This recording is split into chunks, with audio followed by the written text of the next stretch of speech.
I'm Melanie Miller. I'm 29. The night they disconnected my disabled brother's life support and told me he was too expensive to keep alive, I thought I was fighting for one life. I didn't know I was about to uncover a $50 million conspiracy that reached the highest levels of Pinnacle Health Systems. They called my brother Ethan a lost cause and said his muscular dystrophy made him financially non-viable. But when I refused to sign the DNR papers, when I demanded to see his insurance records, when I started asking the wrong questions to the wrong people, that's when they made their first mistake. They tried to silence me. Now, 8 months later, I'm sitting in a federal courthouse watching executives and $1,000 suits get led away in handcuffs, and I still can't believe how deep this went. They weren't just denying care to save money. They were systematically killing patients to cash in on life insurance policies they'd secretly taken out. My brother wasn't just a patient to them. He was a commodity, a $50,000 payout waiting to happen. And when I discovered the spreadsheet with over 1,000 names on it, when I saw the column labeled projected death dates next to insurance value, I realized Ethan wasn't their first victim. He was just their biggest mistake. Have you ever had to fight a system so corrupt, so powerful, that everyone told you to just give up and accept it? Have you ever been the only person standing between someone you love and people who see them as nothing more than a number on a balance sheet? Tell me in the comments, because what I'm about to share with you isn't just about medical fraud. It's about what happens when ordinary people decide they won't be quiet anymore. It's about the moment you realize that sometimes the people in white coats, the ones we trust with our lives, are the ones we should fear the most. If you've ever felt powerless against insurance companies, if you've ever been told that someone you love isn't worth saving, if you've ever wondered how far corporate greed can go when nobody's watching, this story is for you. Grab something to hold on to, because what I discovered in those medical files, what I found buried in financial records they never thought anyone would see, will make you question everything you thought you knew about healthcare in America. The conference room smelled like disinfectant and defeat when they delivered their verdict. It was a Tuesday morning in October, the kind of gray Seattle day that makes everything feel heavier. I'd been sitting in those uncomfortable plastic chairs at Riverview Medical Center for 6 hours, watching doctors and administrators shuffle papers and avoid eye contact. My brother Ethan lay 3 floors up in the ICU, his body fighting against muscles that had been failing him since he was 12. The ventilator breathed for him now, a steady rhythm that had become the soundtrack to my nightmares. Dr. Patricia Henley, the head of the ethics committee, cleared her throat and looked at me over her wire-rimmed glasses. She had the kind of face that probably looked kind in different circumstances, but that morning it was set in stone. "Miss Miller," she said, her voice carrying the weight of finality, "we've reviewed your brother's case extensively. Given his deteriorating condition and the significant costs involved, we believe it's time to consider comfort care only." Comfort care. That's what they called it when they wanted to let someone die. "He's 26 years old," I said, my voice steadier than I felt. "He beat pneumonia twice this year. He painted a picture last month with his mouth because his hands don't work anymore, and he was proud of it. You're telling me he's not worth fighting for?" The silence stretched between us like a chasm. Around the table, 5 faces stared back at me with practiced sympathy. Dr. Henley folded her hands. "Ms. Miller, your brother's care costs have exceeded $800,000 this year alone. His insurance has reached its lifetime maximum. Without significant improvement, which our specialists believe is unlikely, continuing aggressive treatment isn't sustainable." That's when I heard the word that would change everything. Sustainable. Not medically inadvisable, not impossible, just too expensive. "Show me the insurance records," I said. Dr. Henley blinked. "I'm sorry?" "His insurance records.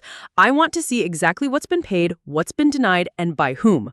I'm his healthcare proxy. I have legal right to every piece of paper in his file, every bill, every claim, every denial letter. I want copies of everything by tomorrow morning." The meeting ended 10 minutes later with promises of reviewing options and exploring alternatives, but I'd already decided. If they thought they could wear me down with medical jargon and gentle suggestions about letting go, they didn't know who they were dealing with. That night, I sat in the hospital cafeteria with my laptop, surrounded by empty coffee cups and crumpled tissues. I started making calls, first to my cousin Jessica, who worked in medical billing in Portland, then to my college roommate Amanda, who'd become a healthcare attorney in San Francisco. With each conversation, the picture became clearer and more disturbing. Melanie, Jessica said during our third phone call, what you're describing isn't normal. Insurance companies don't just randomly hit lifetime maximums. There are protections, appeals processes. Something's not right. Amanda was more direct. If they're pressuring you to sign a DNR based solely on cost, that's potentially illegal. But you'll need documentation, paper trails, evidence. Evidence. That word would become my obsession. I spent that entire week becoming an expert in medical insurance fraud. I learned about upcoding, phantom billing, and policy churning. I discovered that healthcare fraud costs Americans over $100 billion every year, and that most of it goes undetected because families are too grief-stricken, too overwhelmed, or too trusting to ask the hard questions. But I wasn't most families. I was angry, I was educated, and I had nothing left to lose. The breakthrough came on a Friday evening when I was scrolling through Ethan's itemized bills for the 100th time.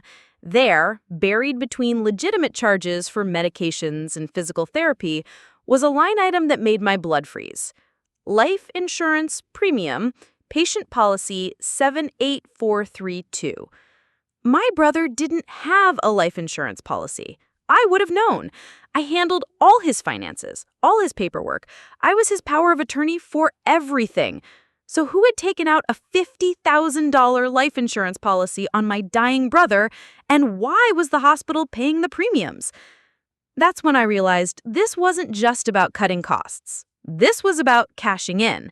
And if they were doing it to Ethan, how many other families were sitting in conference rooms just like that one, being told their loved ones weren't worth saving, never knowing that their deaths were worth more than their lives? I closed my laptop and walked back up to the ICU. Ethan's room was quiet, except for the machines keeping him alive. I took his hand, careful not to disturb the IV, and made him a promise. I'm going to find out what they're really doing here, and I'm going to stop them. I had no idea that promise would lead me into the darkest corners of corporate healthcare, put my own life at risk, and ultimately expose a conspiracy that reached further than I ever imagined. But sometimes the most important fights are the ones you never plan to have. Sometimes you don't choose the battle chooses you. 8 months later, I'm sitting in my apartment in downtown Portland, looking at a stack of newspaper clippings that still don't feel real. Healthcare executive sentenced to 15 years. Pinnacle Health Systems pays a $50 million settlement.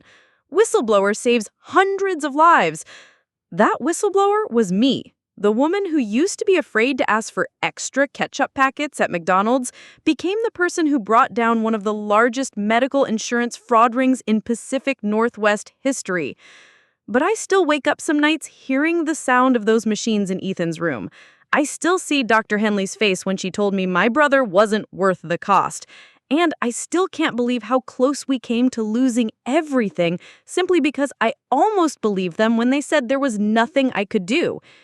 8 months ago, I was just another sister sitting in a hospital waiting room, trusting that the people in white coats had my brother's best interests at heart. I was the person who apologized for asking too many questions, who felt guilty for taking up the doctor's time, who almost signed those DNR papers because I thought they knew better than me. I was exactly the kind of person they counted on. Quiet, overwhelmed, and too trusting to dig deeper.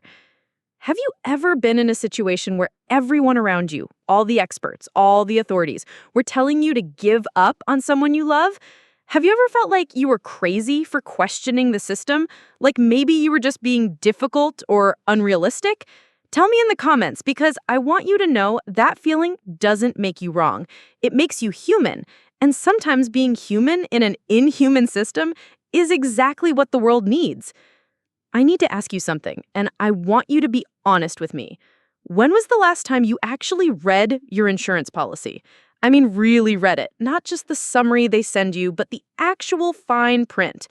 When was the last time you questioned a medical bill that seemed too high, or asked why a certain treatment wasn't covered, or wondered why your premium keeps going up while your coverage keeps getting worse? If you're like most people, the answer is never. And that's exactly what they're counting on. See, what I discovered over those 8 months wasn't just about my brother. It wasn't even just about Pinnacle Health Systems. It was about a systematic exploitation of our trust, our grief, and our desperation. It was about an industry that's figured out how to profit not just from keeping us healthy, but from letting us die at exactly the right moment to maximize their returns. I'm not the same person I was 8 months ago. I can't be. When you've seen what I've seen, when you've held evidence in your hands that proves human lives are being traded like commodities on a balance sheet, you don't get to go back to being the person who just accepts what you're told. But here's what they didn't count on. They didn't count on an art teacher from Portland who spent her summers teaching kids with disabilities how to paint with adaptive brushes.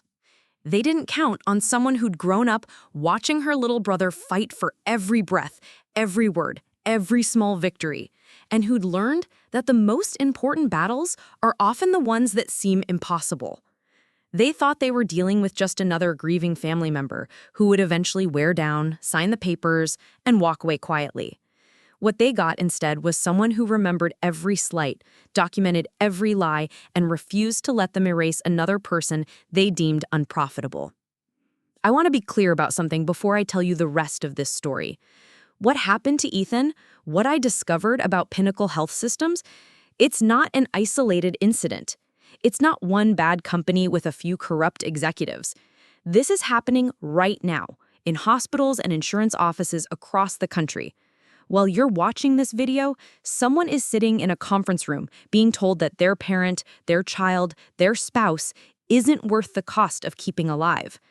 And the people making those decisions, they're not making them based on medical necessity or quality of life. They're making them based on profit margins and stock prices and quarterly earnings reports. But I'm getting ahead of myself, because 8 months ago, I didn't know any of this. 8 months ago, I was still the person who believed that doctors always put patients first, that insurance companies were regulated enough to prevent major abuses, and that if something was really wrong, someone in authority would have already done something about it. 8 months ago, I still had faith in the system, and maybe that faith is what almost killed my brother. So let me take you back to that moment when everything changed. When I found that insurance policy line item on Ethan's bill and realized that someone had been planning for my brother to die and had been paying premiums to make sure they'd profit when he did. Because that moment, that discovery, it wasn't just the beginning of uncovering their fraud. It was the moment I stopped being a victim and started being a threat. And trust me, they noticed the difference. Have you ever had a moment like that? A moment when you realized that everything you thought you knew was wrong, and that the people you trusted most were the ones you should have feared? A moment when you understood that staying quiet wasn't keeping the peace, it was enabling the destruction? Tell me about it in the comments. Because what I'm about to show you, the documents I found, the recordings I made, the evidence that eventually brought down their entire operation, it all started with one simple decision. The decision to stop trusting and start verifying. The decision to stop being polite and start being persistent. The decision to stop being the person they counted on and start being the person they should have feared. 8 months later, Ethan is home. He's painting again, this time with an adaptive easel I bought with part of the settlement money. His latest piece is a landscape of the Oregon coast, full of blues and greens that somehow capture hope better than any words ever could. But this story isn't about the happy ending. It's about everything that happened between that moment of discovery and this moment of justice. It's about what it really costs to fight a system designed to crush people like us. And it's about what happens when one person decides that enough is enough. Because sometimes one person is all it takes. Are you ready to see how deep this really went? Let me take you back to that morning when everything still made sense. It was September 15th, a Thursday. I remember the date exactly because it was the last day I believed that good intentions and hard work were enough to protect the people you love. I was in my classroom at Riverside Elementary, setting up easels for my third grader's watercolor lesson. The morning light streamed through those tall windows that made my art room feel like a cathedral, casting everything in golden hues that would have made any painter jealous. I'd been teaching there for 6 years, and that classroom was my sanctuary. Finger paintings covered every bulletin board, clay sculptures lined the windowsills, and there was always the faint smell of tempera paint and childhood creativity in the air. My phone buzzed as I was arranging brushes by thighs. A text from Ethan. Physical therapy went well today. Painted a sunset yesterday. You'd be proud. He always sent me updates after his appointments, little victories that kept me going through the mundane routine of lesson plans and parent conferences. Ethan had moved into the assisted living facility at Riverview 6 months ago, when his condition had progressed to the point where he needed round-the-clock care. It wasn't the fancy kind of place you see in brochures, but it was clean, the staff seemed to care, and most importantly, it was only 20 minutes from my apartment. I visited every Tuesday and Friday after work, and we'd spend hours talking about art, about books, about anything except the progression of his muscular dystrophy. He'd been my little brother for 26 years, but in many ways, he was the strongest person I knew. That morning, I was planning our weekend project. Ethan had been working on a series of paintings using mouth painting techniques, and I'd promised to bring him some new brushes designed specifically for adaptive art. There was something magical about watching him create, the way his eyes would light up when he mixed the perfect shade of blue, the concentration on his face as he guided the brush with movements that required every ounce of his remaining strength. The kids started filing into my classroom around 8:30, their backpacks heavy with the importance of 8-year-old concerns. There was Emma, who always asked if she could help me prepare materials. Jake, who had discovered he had a talent for sculpture and spent every free moment working with clay. And Sophia, whose paintings were so intuitive and joyful they made me believe in the pure magic of artistic expression. "Miss Miller, are we painting flowers again today?" Emma asked, already tying on her paint-stained apron. "Something even better," I said, pulling out photographs I'd printed of local landscapes. "We're going to paint places that are special to us, somewhere that makes you feel peaceful and happy." I spent that morning watching 24 children lose themselves in color and imagination. Sophia painted her grandmother's garden, complete with purple flowers that definitely didn't exist in nature, but were perfect in her world. Jake painted the basketball court behind his apartment building, turning concrete and chain-link fence into something beautiful. And Sophia, whose paintings were so intuitive and joyful, they made me believe in the pure magic of artistic expression. During lunch break, I sat at my desk grading worksheets and thinking about my own peaceful place. It would have been Ethan's room at Riverview, watching him work at his adaptive easel, the way he'd hum unconsciously when he was in the flow of creating something, the way his face would relax when he painted, all the tension and frustration of his physical limitations melting away as he translated his vision onto canvas. I called him around 2 p.m. during my planning period. "Hey, little brother, how's your day going?" "Good," he said, though his voice sounded more tired than usual. "Been working on that mountain landscape. I think I finally got the shadows right on the peaks. Can't wait to see it. I'm bringing those new brushes tomorrow, and I thought we could work on mixing some different greens for the foreground." "That sounds perfect." There was a pause, and then, "Mel, I need to tell you something." My heart did that little skip it always did when conversations with Ethan took a serious turn. "What is it?" "They want to move me to a different wing. Said something about my care needs changing. I tried to ask questions, but Dr. Stevens wasn't very clear about it." I frowned, looking out at my classroom where my students were returning from recess, their backpacks carrying the easy joy of childhood. "What kind of different wing?" "I don't know. It's supposed to be temporary, just while they reassess my treatment plan." Those were his exact words. But Mel, the few times I've been in that wing for tests, it's different, quieter. The patients there don't seem to be getting better. A small alarm bell went off somewhere in the back of my mind, but I pushed it aside. This was Riverview Medical Center. They had an excellent reputation. Dr. Stevens had been Ethan's primary physician for 2 years. There had to be a reasonable explanation.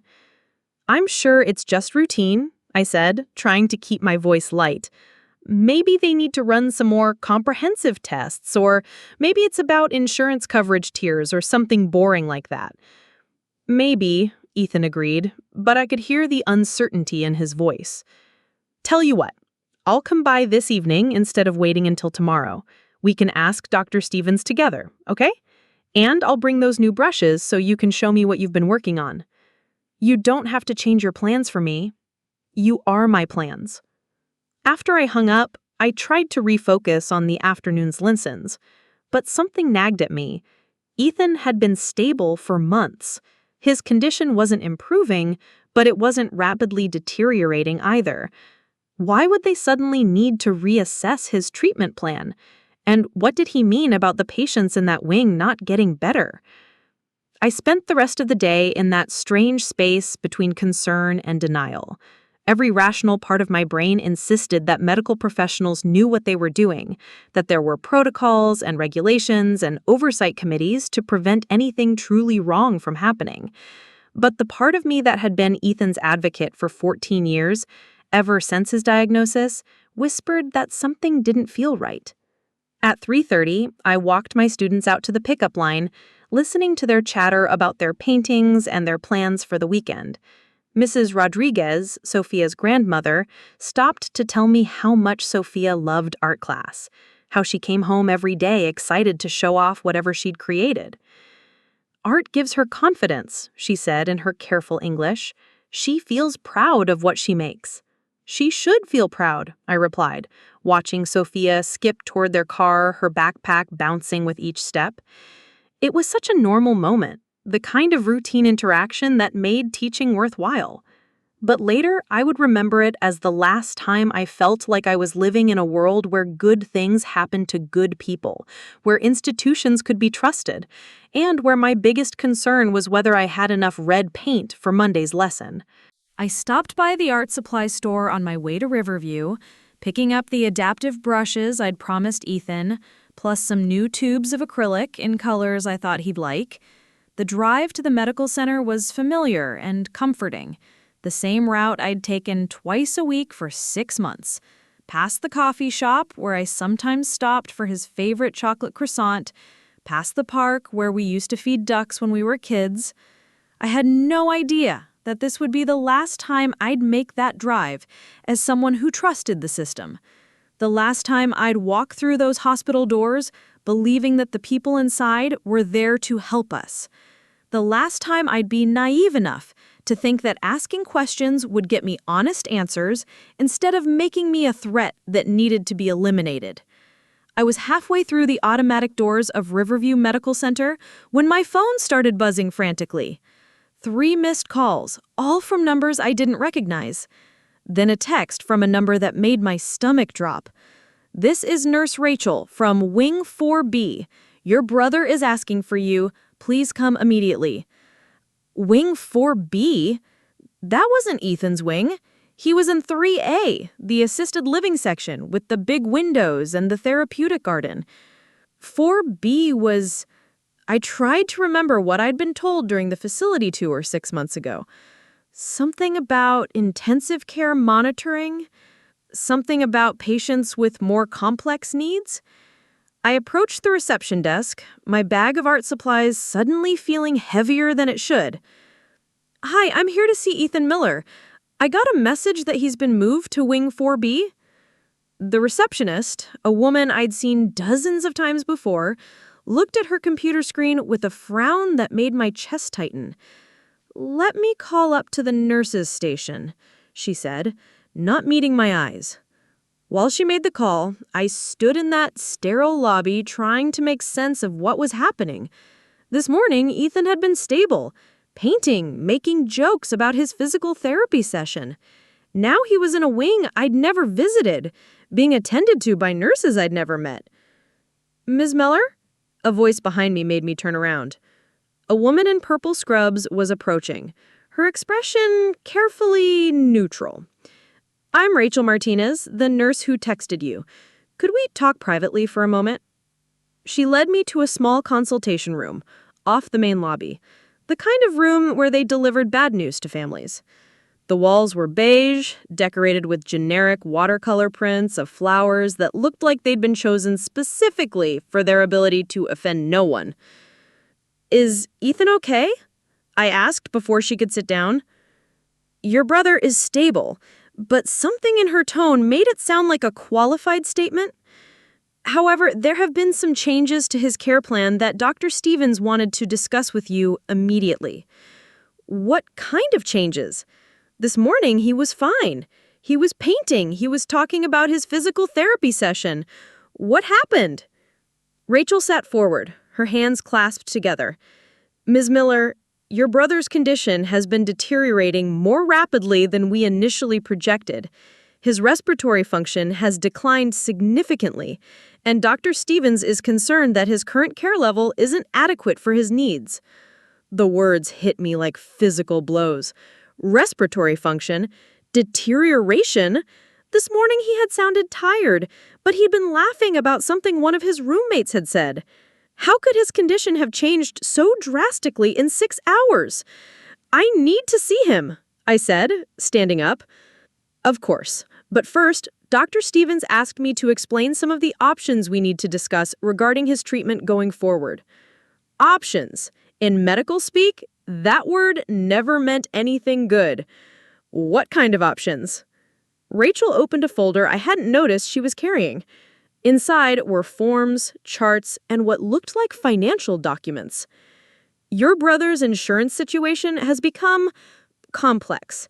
His current plan has reached its annual maximum for his level of care, and the treatments he would need going forward aren't fully covered."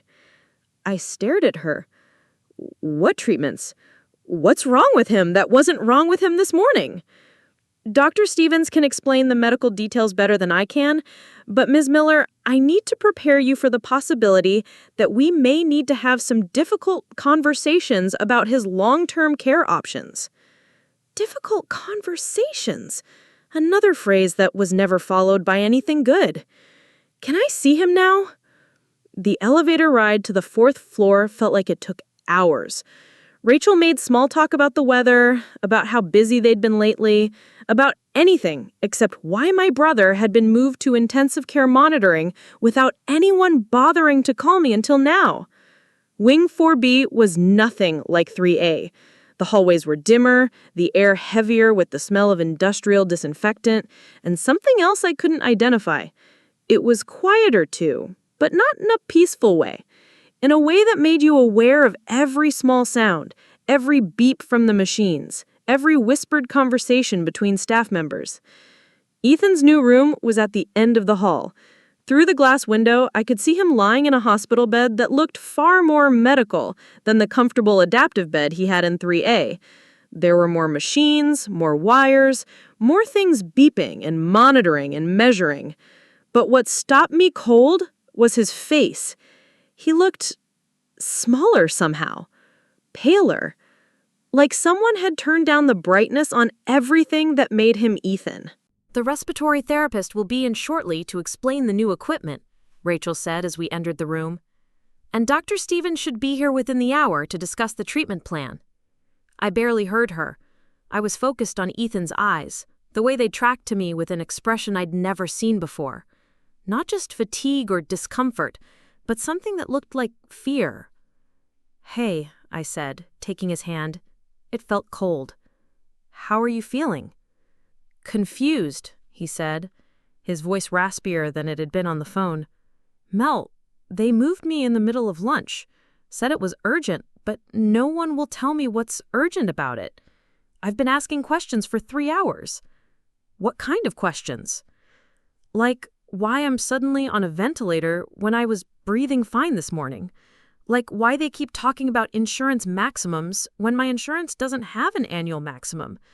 Like why the respiratory therapist looked surprised when I told him I'd never used supplemental oxygen before today. My blood went cold. You've never used supplemental oxygen? Never. You know that. Dr. Patel always said my lung function was stable. Ethan's eyes met mine, and I saw something there that made my hands start to shake. Mel, I don't think I'm sicker. I think they're making me sicker. Before I could process what he'd just said, Dr. Stevens walked into the room with two people I didn't recognize, a woman in a business suit carrying a tablet, and a man in scrubs who looked like he'd rather be anywhere else. Miss Miller, Dr. Stevens said, with the kind of professional smile that didn't reach his eyes. I'm glad you could get here so quickly. We have some important decisions to make regarding Ethan's care. What decisions? I asked, not letting go of Ethan's hand. He was stable this morning. What changed? Sometimes these conditions can progress very quickly, the woman in the suit interjected. I'm Sandra Walsh from the hospital's financial counseling department. We need to discuss your brother's insurance coverage and explore some alternative care options. Alternative care options. There was that phrase again. Such as? Dr. Stevens cleared his throat. Well, given the projected costs of the level of care Ethan would need for an extended period, and considering his prognosis, we wanted to discuss the possibility of transitioning to comfort measures. The room went silent except for the sound of machines beeping. Comfort measures. Comfort care.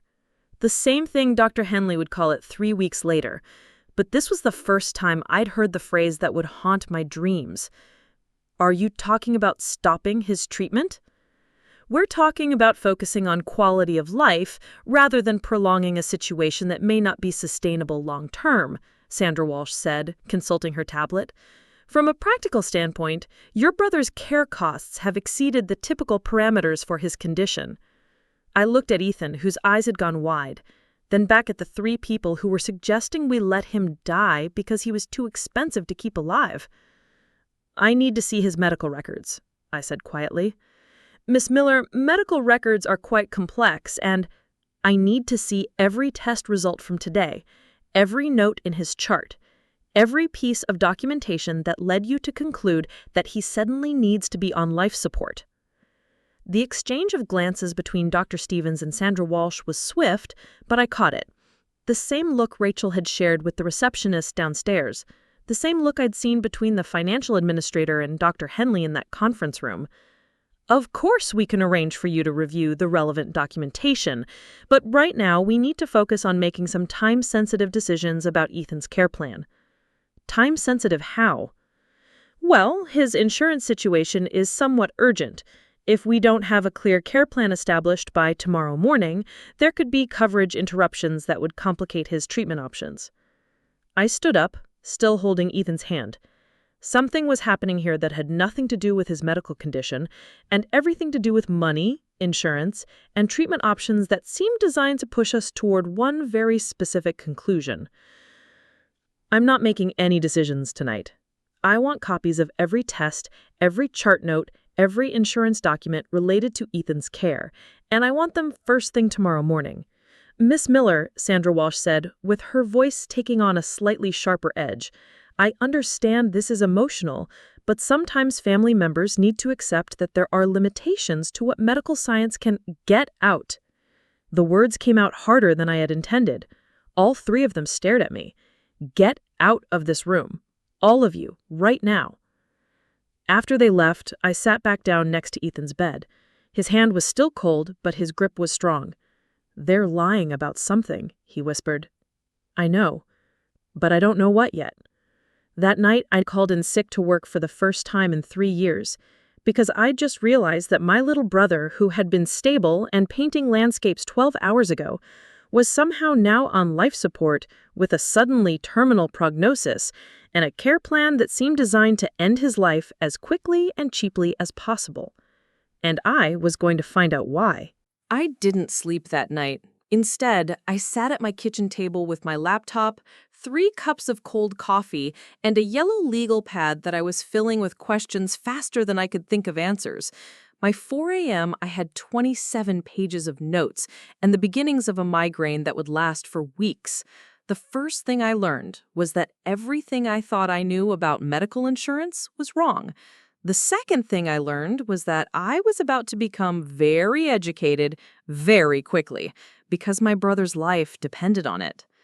I started with Ethan's insurance policy, the one I'd helped him select when he first moved to Riverview. It was supposed to be comprehensive, designed specifically for people with long-term care needs. According to the documents I'd kept in my filing cabinet, there was no annual maximum for medically necessary treatments. But, according to Sandra Walsh, he'd somehow reached one anyway.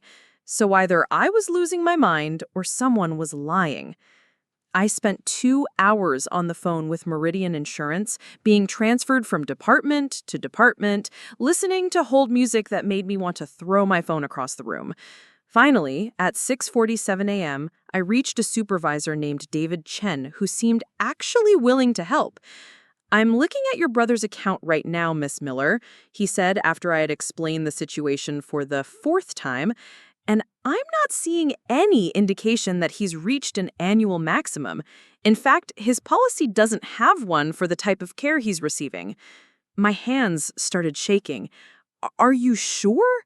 "Completely sure. His coverage level was actually upgraded 6 months ago when he transitioned to the residential facility. If anything, his benefits increased." "Then why is the hospital saying he's reached his maximum?" There was a pause that lasted too long. "Miss Miller, I think you need to request a detailed billing statement from Riverview. Something doesn't add up here." By 7 a.m., I was dressed and in my car, heading back to the medical center with a folder full of insurance documents and a list of questions that had grown to fill 3 pages. The morning shift change was happening when I arrived, and I watched nurses and technicians hurrying between wings with the efficient urgency of people who had too much to do and not enough time to do it. But when I asked to speak with Dr. Stevens, I was told he wasn't available until afternoon. When I asked for Ethan's complete medical records, I was told that would take 48 hours to process. When I asked to speak with Sandra Walsh from Financial Counseling, I was told she only worked with families by appointment. Everything that should have been simple was suddenly complicated. Everything that should have been immediate required waiting, and every person I spoke with seemed to have been trained in the art of being helpful without actually helping. "I'll wait," I told the receptionist. "I'm sorry?" "For Dr. Stevens. I'll wait until he's available." "Ma'am, he's in surgery until at least noon, and then he has back-to-back consultations. It would really be better if you made an appointment for next week." Next week? When they wanted decisions about Ethan's care by today? "Then I'd like to speak with whoever's covering for him." "That would be Dr. Patricia Henley, but she's also busy. I know. I'll wait for her too." I spent that morning in the family waiting area making phone calls and taking notes while other families dealt with their own crises. I called Ethan's previous doctor in Portland, Dr. Patel, who seemed genuinely confused when I described what was happening. "Melanie, I reviewed Ethan's case with Riverview's team when he transferred. His condition was stable, progressing slowly, yes, but there was nothing to indicate rapid respiratory decline without some kind of precipitating event. Has he had pneumonia? A respiratory infection? They haven't mentioned anything like that. Well, muscular dystrophy doesn't just suddenly jump to requiring ventilator support without some kind of precipitating event.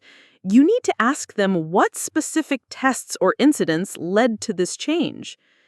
I was still scribbling notes from that conversation when my cousin Jessica called me back.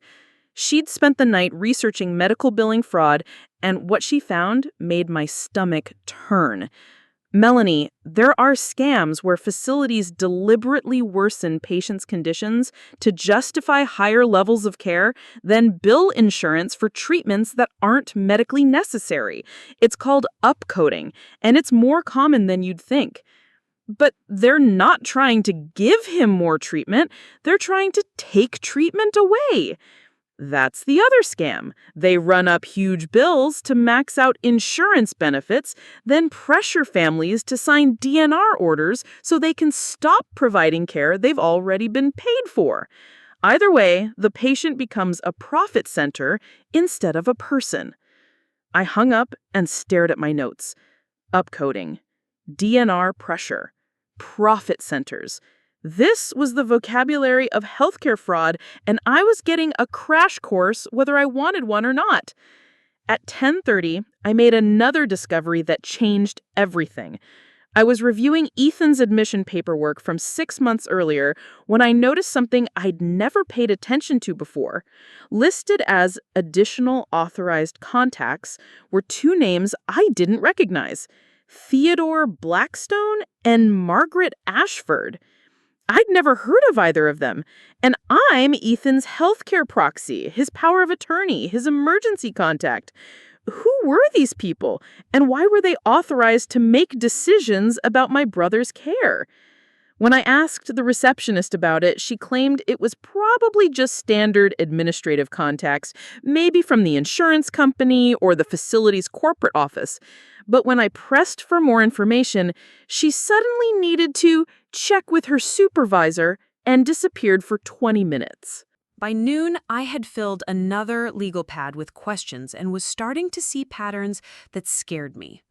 Every roadblock, every delay, every policy that prevented me from getting straight answers seemed designed to run out the clock until I was forced to make decisions based on incomplete information. But I also had something else: the phone number for the State Insurance Commissioner's office, the contact information for Riverview's corporate headquarters, and the growing certainty that whatever was happening to Ethan was part of something much bigger. I called my principal, Mrs. Davidson, and explained that I needed to take family leave immediately. "Of course, Melanie. Take whatever time you need. Is there anything the school can do to help?" "Actually, yes. I might need character references. People who can vouch for my stability and my relationship with my brother." "Character references? Melanie, what's going on?" I gave her the abbreviated version: Ethan's sudden decline, the pressure to stop treatment, the insurance complications that didn't make sense. Even as I said it out loud, it sounded paranoid, like the kind of conspiracy theory that people dismiss as stress-induced delusion. But Mrs. Davidson didn't dismiss it. She'd been an educator for 30 years, and she knew the difference between genuine crisis and hysteria. "You document everything," she said. "Every conversation, every form they want you to sign, every person you speak with. And Melanie, trust your instincts. If something feels wrong, it probably is." That afternoon, I met with 3 different lawyers. The first one, a general practice attorney, suggested I was probably overreacting and that medical decisions were best left to medical professionals. The second one specialized in malpractice, but said he couldn't help unless there was clear evidence of negligence or wrongdoing. The third one, Amanda Reeves from the law firm of Reeves & Associates, listened to my story with the kind of attention that made me feel like I wasn't losing my mind. "You're describing a pattern I've seen before," she said when I finished. "Not often, but often enough to know it's real. Healthcare fraud schemes that target vulnerable populations, especially disabled patients with good insurance coverage." "So you believe me?" "I believe that your questions are legitimate and that the responses you're getting are suspicious, but believing you and proving wrongdoing are 2 different things. If you want to pursue this, you're going to need evidence, real, documented proof that what they're doing is fraudulent." "What kind of evidence?" "Medical records that don't match their claims, billing irregularities, documentation of treatments he didn't receive or equipment he doesn't need, and most importantly, proof that their financial motivations are driving medical decisions." She slid a business card across her desk. "There's something else you should know. If this is what I think it is, they're not going to just let you ask questions indefinitely. The longer you dig, the more pressure they'll put on you to sign those DNR papers and walk away quietly. What if I refuse? Amanda looked at me with the kind of serious expression lawyers reserve for clients who are about to walk into a war zone. Then you'd better be prepared for them to make your life very difficult. People who run these kinds of schemes don't stay in business by letting families expose them. I left her office with a retainer agreement, a detailed plan for obtaining Ethan's complete medical records, and the growing realization that I had just committed myself to a fight I didn't fully understand against people I'd never seen coming. But as I sat in my car in the parking lot looking at the folder full of notes and documents and questions that had consumed my last 24 hours, I thought about Ethan lying in that hospital bed, hooked up to machines he'd never needed before, asking me why no one would explain what was wrong with him. And I knew that no matter how difficult they wanted to make my life, it couldn't be more difficult than living with myself if I let them kill my brother for money. The real investigation was about to begin. The breakthrough came at 11:47 p.m. on a Tuesday, 3 weeks after Ethan had been moved to Wing 4B. I was in Amanda's law office, surrounded by bankers' boxes full of medical records, insurance documents, and financial reports that had taken a court order to obtain. My eyes were burning from staring at spreadsheets, my back ached from hunching over documents, and I'd consumed enough coffee to power a small city. Amanda looked up from her laptop where she'd been cross-referencing billing codes. "Melanie, you need to see this." I walked around to her side of the desk and she pointed to a spreadsheet that made my blood run cold. It was titled Patient Value Assessment Q3 Projections, and it contained a list of names, ages, conditions, and something called Actuarial Benefit Value. Ethan's name was on line 47. Next to it, age 26, muscular dystrophy, ABV, $47,500. What does ABV mean? I asked, though part of me already knew I didn't want to hear the answer. Actuarial benefit value, Amanda said. It's an insurance term for the projected payout on a life insurance policy. Amanda's voice was steady, but her hands were shaking as she scrolled through the document. "Melanie, there are over 300 names on this list." I sank into the chair next to her desk and stared at the screen. 300 names? 300 people with ages, conditions, and dollar amounts assigned to their deaths? "Keep scrolling," I whispered. The spreadsheet got worse. There were columns for target completion date, method of resolution, and something called family compliance status. Next to Ethan's name, under family compliance status, was a single word: resistant. "They've been planning this," I said, the words coming out like a prayer or a curse. "This isn't about insurance maximums or treatment costs. They're killing people for life insurance payouts." Amanda clicked on another tab labeled Policy Documentation. What we found there made the spreadsheet look innocent by comparison. It was a list of life insurance policies, all taken out by something called Pinnacle Holdings LLC as the beneficiary. The policies were for patients at Riverview Medical Center, patients at 3 other facilities in Oregon and Washington, and patients in what appeared to be a network of care facilities across the Pacific Northwest. Ethan had a policy I'd never known about: $50,000, with premiums being paid by Pinnacle Holdings. The policy had been taken out 6 months ago, the same week he'd been transferred to Riverview. "This is a murder-for-profit scheme," Amanda said quietly. "They're taking out life insurance policies on disabled patients, then creating medical situations that justify ending their lives." I started crying then, not the gentle tears of sadness, but the raw, painful sobs of someone whose world had just collapsed completely. For 3 weeks, I'd been fighting what I thought was medical negligence or insurance fraud. I had been arguing with doctors about treatment options and coverage limits. But they hadn't been trying to save money on Ethan's care.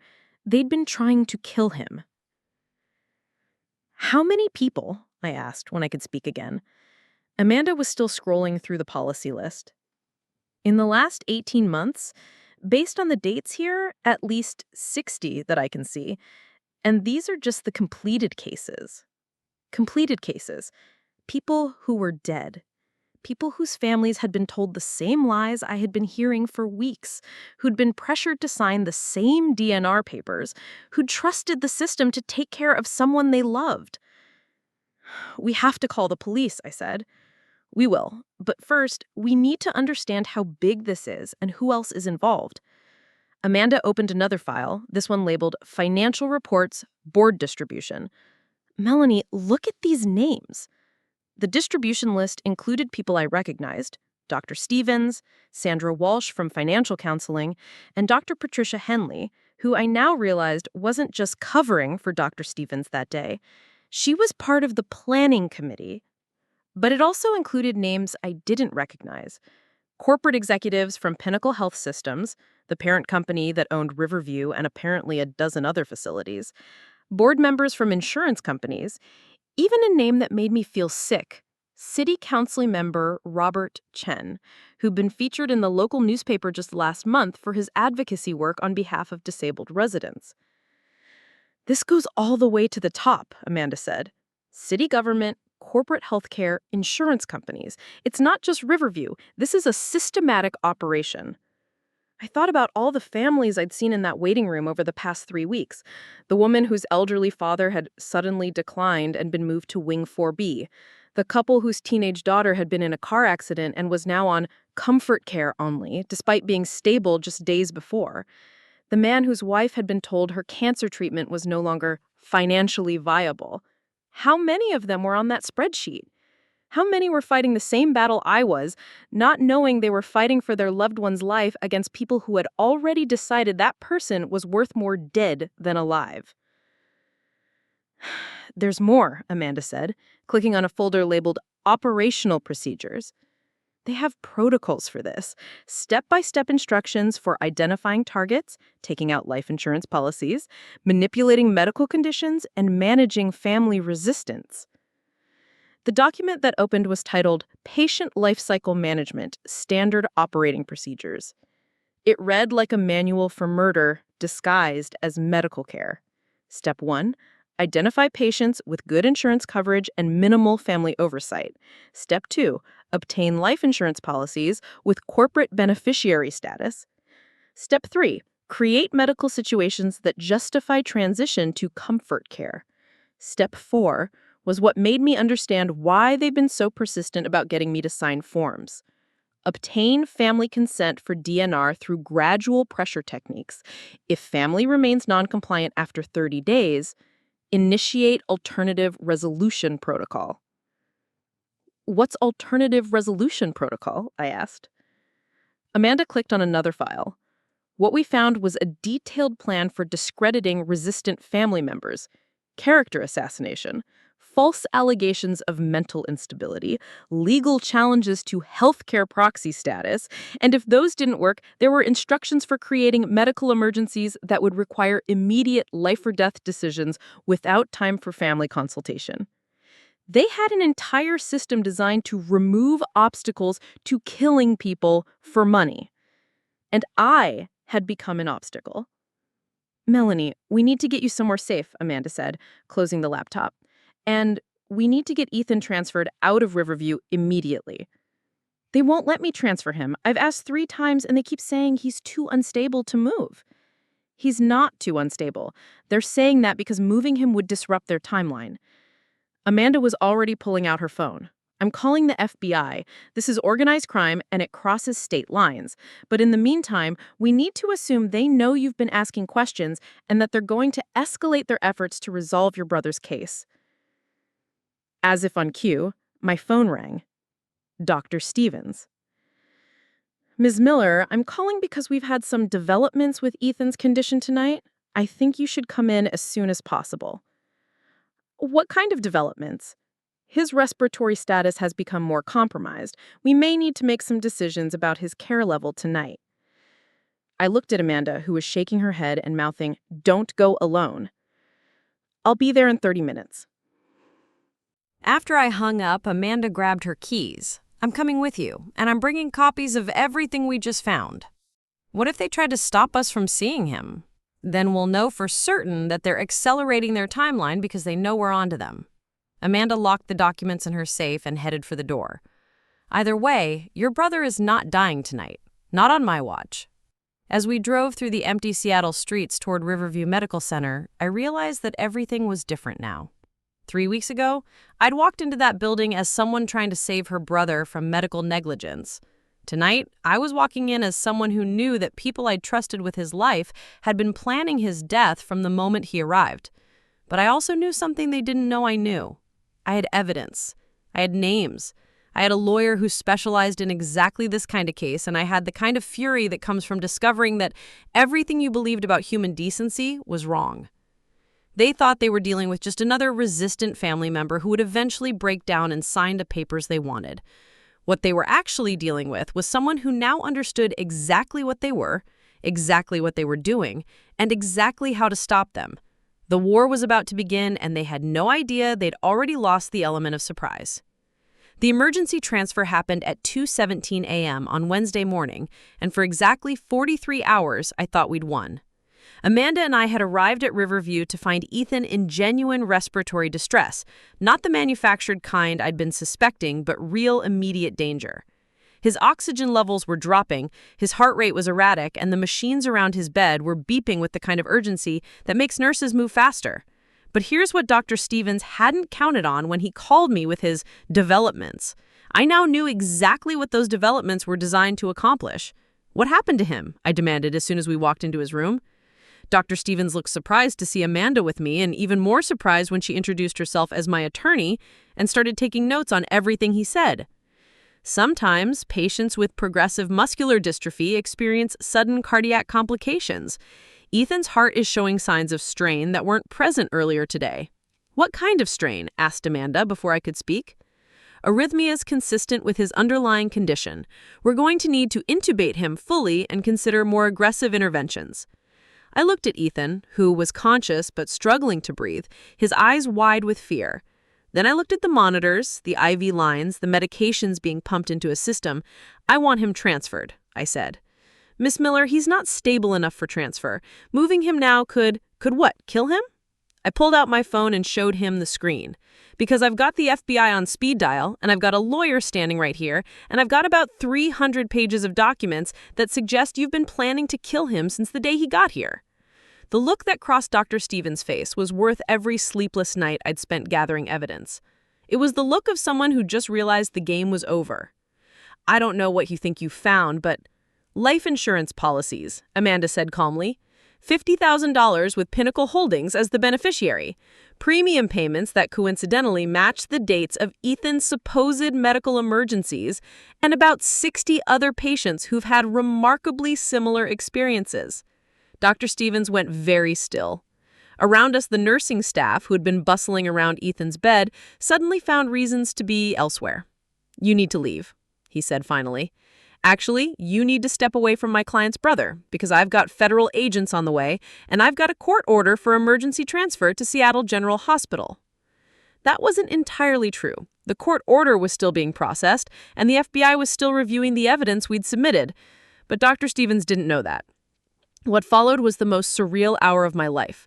While Amanda made phone calls and Dr. Stevens argued with people I couldn't see, I sat next to Ethan's bed and watched his oxygen levels stabilize. Not because of any intervention from the medical staff, but because someone had quietly adjusted his medication drip when the room cleared out. "What's happening?" he whispered through his oxygen mask. "We're getting you out of here," I said. "Tonight."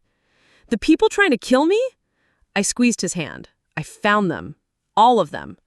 By 4 a.m., Ethan was in an ambulance heading to Seattle General Hospital, accompanied by 2 federal agents and a nurse practitioner who'd volunteered to make the transfer when she learned what we'd discovered.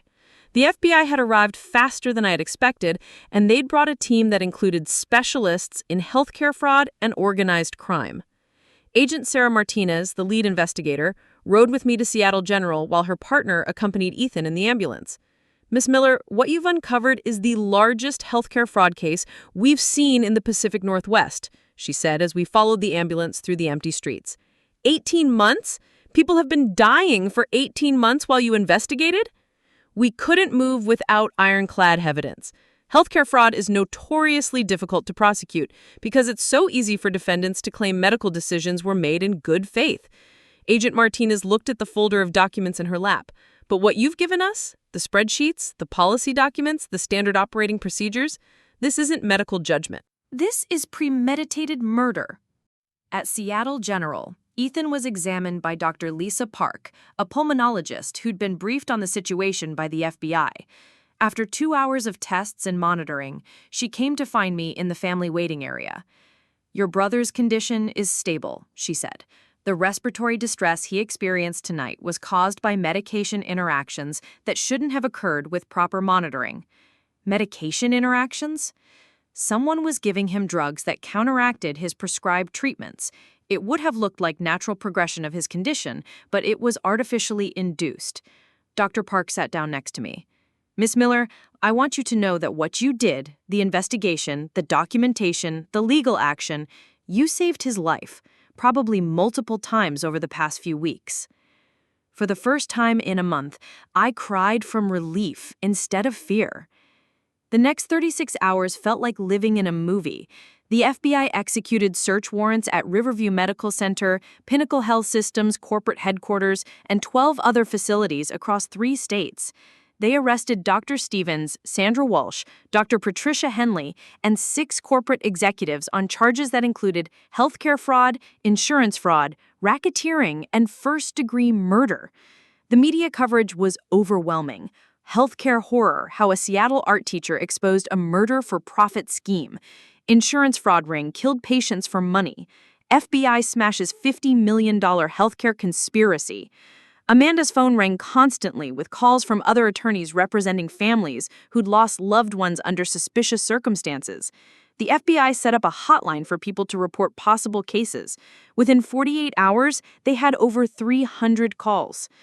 On Thursday afternoon, I was sitting in Ethan's new room at Seattle General, watching him work on a watercolor painting of the view from his window. His breathing was clear, his color was good, and for the first time in weeks, he was joking about the hospital food. "You know what the funny thing is?" he said, adding blue to his painted sky. "I actually feel better than I have in months. Turns out not being slowly poisoned is good for your health." "Don't joke about that," I said, though I was smiling. "I have to joke about it. Otherwise, I'll spend the rest of my life being terrified of every doctor and every hospital." He set down his brush and looked at me. "Mel, do you realize what you did? You didn't just save my life. You saved hundreds of lives." That evening, Agent Martinez called to update me on the investigation. "We've identified over 200 victims across the network of facilities," she said. "The total value of fraudulent life insurance policies exceeded $50 million. This is the largest organized healthcare fraud case in U.S. history." What happens now? Now we build cases that will put these people in prison for the rest of their lives. And we work with Congress to pass legislation that prevents this kind of scheme from ever happening again. I hung up the phone and looked around my apartment, which was still covered with the documents and research materials that had consumed my life for the past month. For the first time since this all began, I wasn't afraid to close my eyes. I wasn't worried about phone calls in the middle of the night. I wasn't fighting for my brother's life against people who saw him as nothing more than a profit margin. We'd won. The bad guys were in jail, Ethan was safe, and hundreds of other families would never have to go through what we had gone through. I should have felt triumphant. I should have felt like celebrating. Instead, I felt like I was waiting for the other shoe to drop. And on Friday morning, at exactly 8:23 a.m., it did. My phone rang with a call that would make me realize this victory was just the beginning of a much longer, much more dangerous fight. Because while we'd caught the people running the scheme, we hadn't caught the people who'd created it. And those people had just figured out that I was the one responsible for bringing down their $50 million operation. The war I thought was over had just entered its deadliest phase. The call came from Child Protective Services at 8:23 a.m. on Friday morning. I was still in my pajamas, making coffee in my kitchen, scrolling through news articles about the arrests, feeling something close to normal for the first time in weeks. "Miss Miller, this is Janet Rodriguez from Child and Family Services. We need to schedule an immediate home visit regarding a complaint that's been filed against you. I'm sorry, what? I don't have children. The complaint involves allegations about your fitness to serve as healthcare proxy for your disabled brother. We've received reports that you may be suffering from paranoid delusions and making decisions based on conspiracy theories rather than medical advice. The coffee turned to acid in my stomach. Who filed this complaint? I'm not able to share that information at this time. Can you be available for a home visit this afternoon at 2 p.m.? This is ridiculous. My brother's case was validated by the FBI. There were arrests. It was on the news. Miss Miller, I understand you're upset, but these are serious allegations. A licensed clinical social worker will need to conduct an evaluation to ensure that your brother's best interests are being protected. After I hung up, I stood in my kitchen staring at my phone, trying to process what had just happened. Less than 48 hours after exposing a murder-for-profit scheme, I was being investigated for mental instability by the very system that was supposed to protect vulnerable people. My phone rang again. This time, it was Amanda. Melanie, we have a problem. I just got a call from Seattle General. Someone's filed a petition to have Ethan's healthcare proxy status transferred to the state pending a competency evaluation. What does that mean? It means they're trying to take away your legal authority to make medical decisions for him. If they succeed, he could be transferred back to a state-approved facility while you undergo psychological evaluation. I sat down hard on my kitchen chair. They're trying to get him back? That's exactly what they're trying to do. And Melanie, there's more. I've been getting calls all morning. 3 of our key pieces of evidence have been challenged as potentially fabricated. Someone's claiming the documents we found were planted, that the spreadsheets were created by you as part of an elaborate delusion. That's impossible. The FBI has the original files from Pinnacle servers. I know that, and you know that. But challenging evidence creates doubt, and doubt creates delay. While we're defending the legitimacy of our evidence, they can work on getting Ethan back under their control. By noon, I'd received 2 more calls. One from the Washington State Board of Education, informing me that a complaint had been filed questioning my fitness to work with children given my recent erratic behavior and documented paranoid episodes. The other from my landlord, who'd received an anonymous report that I was conducting dangerous and illegal activities from my apartment that violated my lease agreement. When Janet Rodriguez arrived for the home visit, she brought backup. Dr. Franklin Hayes, a psychiatrist who specialized in evaluating people who made unfounded claims against healthcare institutions. They spent 2 hours in my apartment, asking questions that were clearly designed to make me sound unstable. Why had I become convinced that medical professionals were lying to me? Had I always been suspicious of authority figures? Did I understand that conspiracy thinking was often a sign of underlying mental illness? Ms. Miller, Dr. Hayes said as he made notes on his tablet, your brother's medical team at Riverview described you as increasingly agitated and hostile over the past month. They documented several instances where you made accusations that couldn't be substantiated by medical evidence. Couldn't be substantiated? There are FBI agents who would disagree with that assessment. Yes, but the FBI investigation is ongoing, and initial arrests don't necessarily indicate final guilt. What concerns me is your certainty that you uncovered a vast conspiracy when it's possible that you misinterpreted routine medical and insurance procedures. Janet Rodriguez nodded along with his assessment.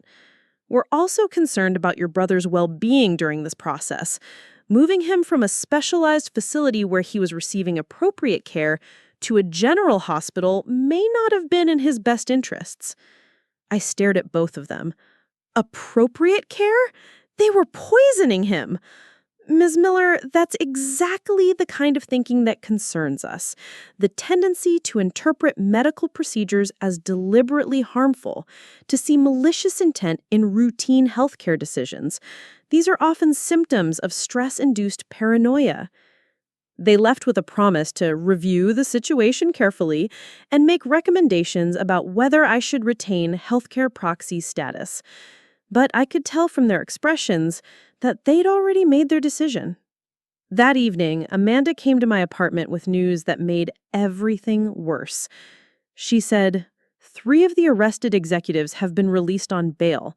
Their attorneys are claiming the arrests were premature, that the evidence was obtained through illegal means. How is that possible? We had court orders for everything. They're challenging the validity of the court orders, claiming I misrepresented the urgency of the situation to get emergency authorization. Amanda rubbed her temples. Melanie, this is bigger than we thought. These people have connections we didn't know about. What kind of connections?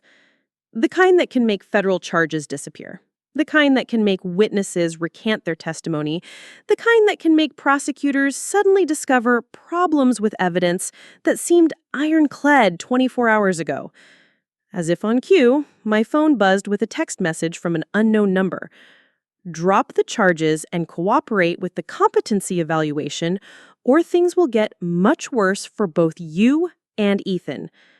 I showed the message to Amanda, whose face went pale. We need to get you somewhere safe. What about Ethan? That's the problem. If they succeed in getting your proxy status revoked, I can't protect him. He'll be transferred to whatever facility the state decides is appropriate. And guess who consults for the state on specialized care facilities? I didn't need to guess. Pinnacle Health Systems had been operating in the Pacific Northwest for 15 years. They probably had contracts with every relevant state agency. Over the weekend, the attacks intensified. Someone leaked my personal information to a blogger who specialized in debunking conspiracy theorists. The story painted me as an unstable woman who'd fabricated evidence to justify her paranoid delusions about healthcare fraud. The comment section filled with people calling me everything from delusional to dangerous. My principal called to inform me that I'd been placed on administrative leave pending the resolution of the Board of Education complaint. My landlord served me with a notice to cure lease violations or face eviction.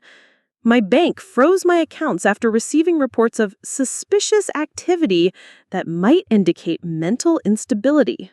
In less than a week, I'd gone from being hailed as a whistleblower who'd exposed massive corruption to being portrayed as a mentally ill woman whose false accusations had disrupted the medical care of dozens of patients. But the worst part came on Monday morning when Agent Martinez called with news that made me understand how deep this really went. Melanie, I need you to know that the FBI investigation is being transferred to a different team. There are questions about whether my unit followed proper procedures in the evidence collection. What does that mean for the case? It means the new team will need to reevaluate everything from the beginning. It means the charges against the executives may be dropped while the evidence is reviewed. And it means I can't guarantee the protection we promised for you and Ethan will continue. After I hung up, I sat in my apartment surrounded by the documents that had felt like victory just days ago and realized that exposing the conspiracy had been the easy part. The hard part was surviving the aftermath. Because when you take on a system that makes $50 million by killing vulnerable people, that system doesn't just roll over and accept defeat. It fights back using every weapon it has: the legal system, the media, the regulatory agencies, and the deep network of connections that made the original scheme possible. They were turning my greatest strength, my refusal to give up, into evidence of mental illness. They were using the very system I'd trusted to seek justice as a weapon against me. And worst of all, they were positioning themselves to get Ethan back, to finish what they'd started, and to make sure that this time there would be no witnesses left to tell the story. The real war was just beginning, and they held all the high ground. The breakthrough came from the most unexpected source: a janitor named Carlos Mendez who'd been cleaning offices at Pinnacle Health Systems for 12 years. I was hiding in a 24-hour diner in Tacoma at 2 a.m. on Tuesday, 3 blocks from where Amanda had moved me to what she called a safe house, really just a studio apartment rented under her law firm's name. I couldn't sleep, couldn't stop checking my phone for news about Ethan, couldn't stop jumping at every sound that might be someone coming to serve me with another court order. That's when Carlos slid into the booth across from me. "You're the art teacher," he said quietly, not making it a question. I looked up from the coffee I'd been nursing for 2 hours. He was maybe 50, wearing a maintenance uniform and the kind of tired expression that comes from working night shifts to support a family. "I saw your picture in the news," he continued, glancing around the empty diner. "The one where they called you crazy for saying the hospital kills people for money." My hand tightened on my coffee cup. "Are you here to tell me I'm crazy too?" "No, miss. I'm here to tell you I've been cleaning their conference rooms for 12 years, and I've been listening to them plan murders for at least 5. Carlos reached into his jacket and pulled out a manila envelope thick with photographs. "I started taking pictures about 3 years ago when I realized what I was hearing wasn't just business talk. My English isn't perfect, but I understand enough to know when people are talking about killing someone's grandmother for insurance money." The photographs were of documents, whiteboards, computer screens, all taken with what looked like a phone camera during his late-night cleaning rounds. But what they showed made the spreadsheet Amanda and I had found look like amateur hour. "This is Pinnacle's real business model," Carlos explained, pointing to a photograph of a whiteboard covered with financial projections. "The healthcare is just the front. The real money comes from what they call life cycle optimization." The whiteboard showed a complex flowchart with revenue streams that went far beyond life insurance payouts. There were connections to pharmaceutical companies that paid kickbacks for testing experimental drugs on terminal patients, real estate companies that specialized in acquiring property from families dealing with medical bankruptcies, even funeral homes and crematoriums that give percentage cuts for referrals. They don't just kill people for insurance money, they've created an entire economy around death. Every patient who comes through their system generates revenue from the moment they arrive until months after they die. I studied the photographs with growing horror. There were revenue projections that treated human lives like quarterly earnings reports. There were maps showing the expansion of their network into rural communities with limited healthcare options. There were contracts with state agencies that I now realized weren't just about providing medical care, they were about providing targets. "Carlos, why didn't you take this to the police years ago?" He gave me a look that said I still didn't understand how deep this went. "Because the police chief's mother-in-law died in their system 2 years ago. Because the mayor's brother sits on their board of advisors. Because the state insurance commissioner's wife works for one of their consulting companies." He slid another photograph across the table. This one showed a guest list for what was labeled Annual Stakeholder Appreciation Dinner. I recognized names from city government, state agencies, federal regulatory bodies, and major insurance companies. At the bottom of the list was a note, 2023 Life Cycle Revenue Achievement, $127 million. $127 million, I whispered. That's just Washington state. They operate in Oregon, Idaho, Montana, and Northern California. I've seen corporate reports that put their total annual revenue at over $400 million. $400 million from killing people. Not just the $50 million in life insurance payouts we'd discovered, but an entire industrial complex built around extracting profit from human suffering and death. "There's more," Carlos said, pulling out his phone. "I recorded some of their planning meetings. What I heard in those recordings made me understand why the system had turned against me so quickly and so completely.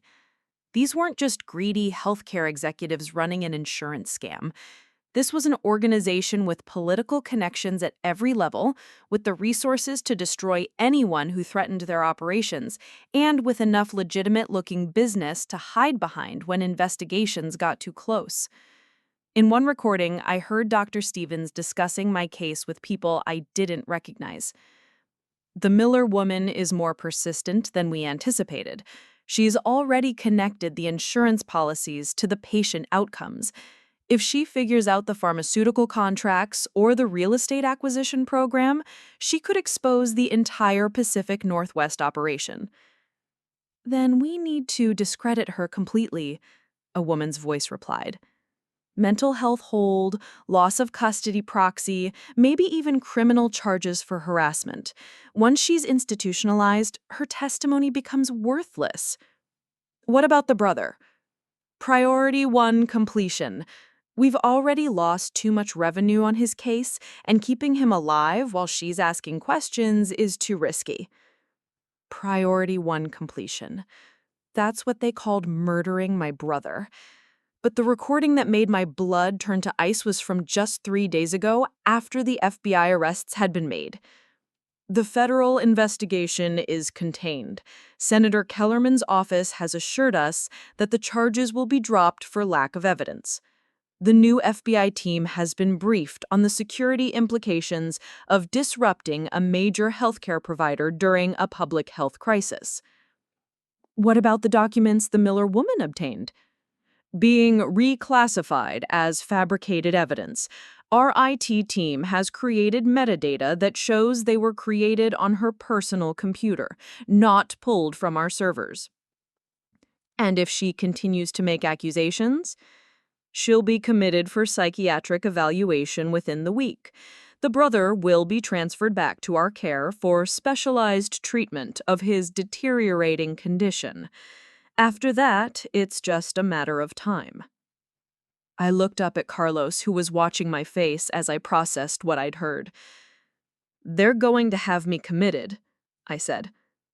"They're going to try, but I've been documenting everything for 3 years, waiting for someone like you to come along, someone who couldn't be bought or scared into silence." He handed me a flash drive. This contains recordings, photographs, and documents that prove their entire operation. But more importantly, it contains the names of everyone involved, from the janitors who dispose of evidence to the senators who protect them from federal oversight. "Why are you helping me?" Carlos looked out the diner window at the empty street. "My wife died in their system 4 years ago. Cervical cancer that should have been treatable. They told me she was too sick for surgery, that we should focus on making her comfortable. I believed them because I trusted doctors, because I thought people who went to medical school cared about helping people." He turned back to me, and I saw in his eyes the same fury that had been driving me for weeks. I found out later they'd been testing experimental pain medications on her without telling us. She wasn't too sick for surgery, she was too valuable as a test subject. By the time the drug trials ended, the cancer had spread too far to operate. His voice was steady, but his hands were shaking. "They killed my wife to test drugs for a pharmaceutical company that pays them $50,000 per subject." We sat in silence for a moment. Two people whose lives had been destroyed by the same system, who'd found each other in a Tacoma diner at 2 a.m. because we were both too angry and too stubborn to give up. "What do we do now?" I asked. "Now we take everything I've collected, everything you've discovered, and we find someone who can't be bought, threatened, or discredited." Carlos finished his coffee and stood up. "I know someone in the Washington Attorney General's office who lost her father to this same system, someone who's been looking for evidence like this for 2 years. And if they get to her too, then we go to the media, not the local stations that depend on Pinnacle's advertising revenue, but national outlets that specialize in exposing corruption. We make this so public, so well documented, and so widely known that they can't silence all of us." As Carlos left the diner, he turned back to me one more time. "Miss Miller, they think they can destroy you because they think you're fighting alone. They don't know about me, they don't know about the other families who've been waiting for someone like you, and they don't know about the people inside their own organization who've been documenting their crimes."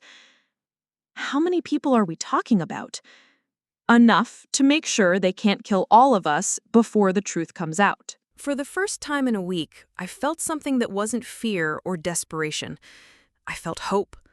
Not because the fight was getting easier, but because I was finally beginning to understand how many people were ready to fight alongside me.